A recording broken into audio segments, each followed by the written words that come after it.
Et bonsoir, bienvenue à cette session du mardi soir, 18h30. C'est la troisième session.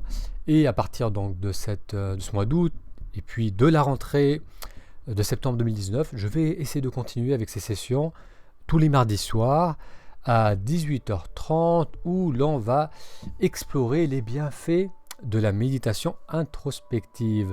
Alors aujourd'hui, un sujet que l'on va aborder, que je vais aborder, c'est comment exprimer ce que l'on ressent.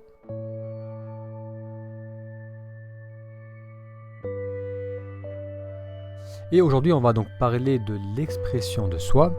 Alors, pouvoir exprimer ce que l'on ressent, c'est la manifestation d'un travail de connaissance de soi, d'un travail d'introspection, souvent de la méditation. Et pouvoir s'exprimer, pouvoir vraiment exprimer ce que je pense, ce que je ressens dans l'instant, indique que j'ai développé la capacité de rester ancré dans le moment présent et de m'exprimer à partir de cet ancrage. Parce que bien souvent, on a du mal à le faire. Donc ça peut, l'idée de s'exprimer, d'exprimer ce que l'on ressent, ça peut sembler presque être comme un dû ou comme quelque chose de naturel.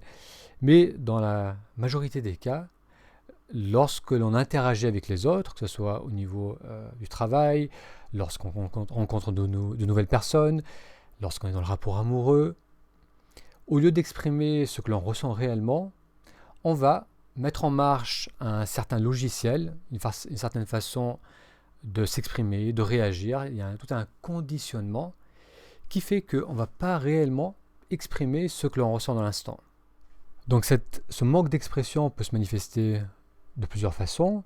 Ça peut être d'être en retenue, c'est-à-dire que vous vous retrouvez dans un échange et vous n'arrivez pas à mettre en mots, vous n'arrivez pas à vous affirmer, à dire ce que vous avez à dire ce que vous ressentez.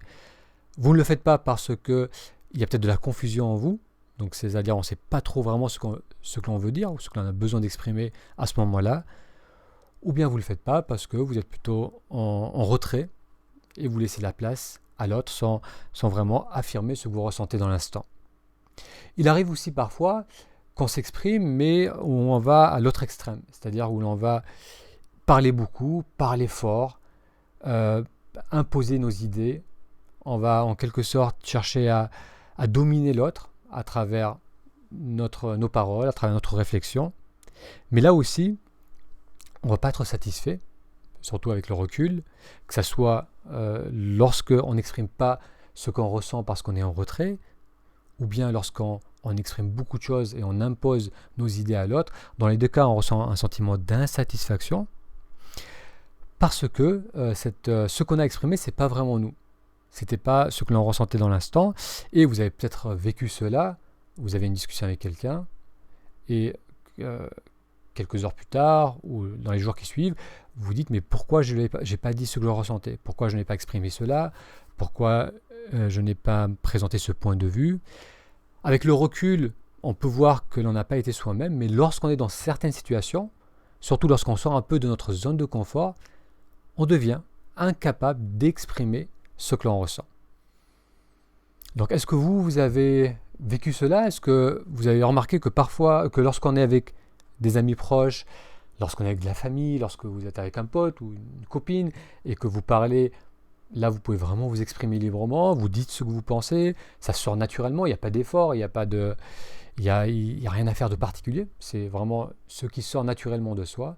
Mais lorsque vous vous retrouvez dans d'autres situations un peu plus inconfortables, ça peut être donc face à des collègues de travail, face à une figure d'autorité comme son patron, ça peut être si vous devez vous exprimer face à un groupe, si vous devez exprimer vos émotions, ou bien si vous devez exprimer votre désaccord.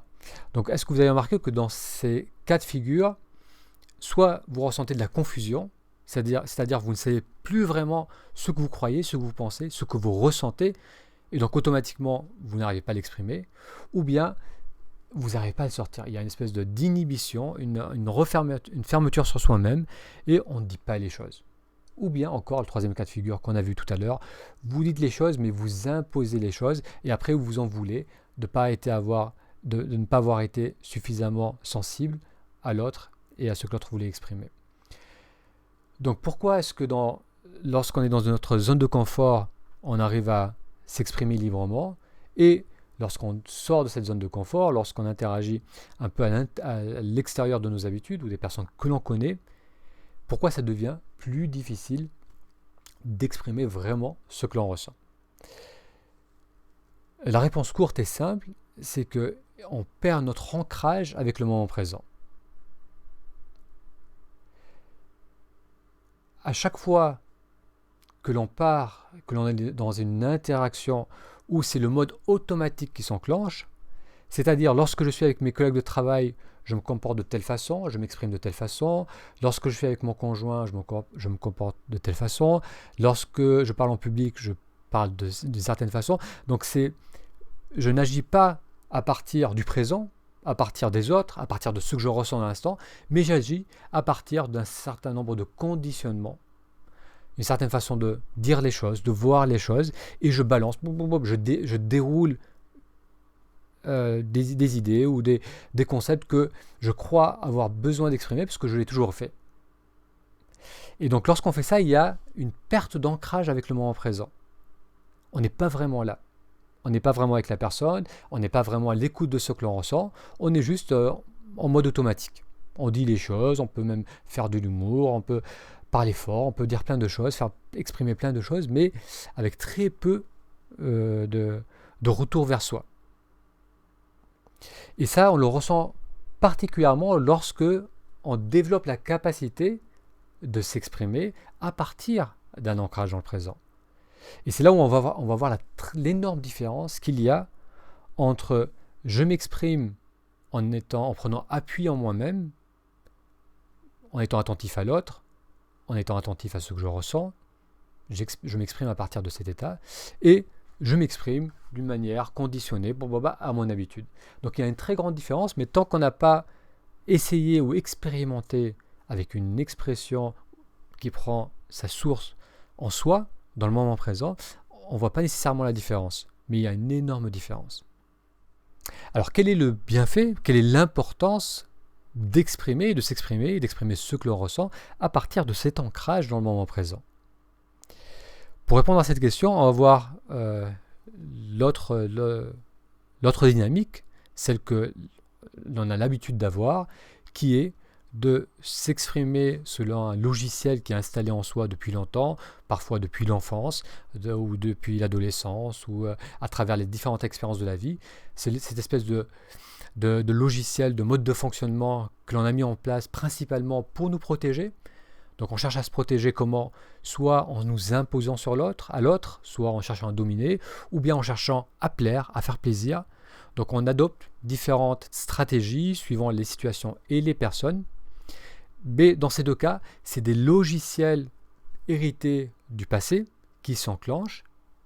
Et lorsqu'on fait cela, la relation n'est pas satisfaisante, l'échange n'est pas enrichissant, parce que ce que l'on partage, c'est pas qu'il en est dans l'instant, c'est pas ce que je ressens maintenant, mais c'est plutôt l'accumulation de mon éducation, de mes expériences passées, de mes peurs passées, et ce n'est parfois plus approprié par rapport à ce que je vis aujourd'hui. À l'opposé, donc dire et exprimer ce que je ressens à partir de maintenant, à partir de ce que je peux ressentir dans l'instant, ça va me permettre d'émettre, de partager qui je suis dans l'instant. Et le retour que je vais avoir va refléter cela. Et c'est pour ça que ça va me donner un miroir qui va vraiment me montrer qui je suis maintenant. Ça va être enrichissant et ça va correspondre à ce qui est important pour moi. Si je m'exprime à partir d'un état conditionné, à partir d'un état un peu crispé, à partir d'un état qui cherche à faire plaisir ou qui cherche à s'imposer, eh bien le retour que je vais avoir de la part des autres, qui vont donc réagir à ce que je dis, c'est vraiment un miroir que j'ai devant moi, ce que je vais avoir, c'est l'image d'une personne qui est crispée, qui est fermée, qui est en réaction, Et avec le recul, on réalise que c'est pas confortable, que c'est pas satisfaisant, que c'est frustrant. On n'arrive pas à dire à la personne qui nous plaît qu'elle nous plaît. On n'arrive pas à exprimer notre désaccord. On n'arrive pas à demander un changement au niveau du travail, à demander plus, à demander de l'aide.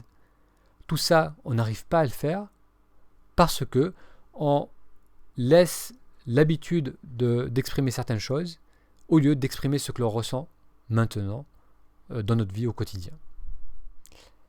Alors l'exercice que j'aimerais, que je vous invite à faire, que je vous propose de faire les jours qui viennent, c'est la prochaine fois que vous vous retrouvez face à une personne un peu inconnue ou face à un collègue de travail, donc pas nécessairement avec les amis, où là c'est un peu trop proche, mais une personne où vous êtes à l'aise, mais pas trop non plus, essayez de vous exprimer en mettant un temps de pause entre l'inspiration et l'expiration.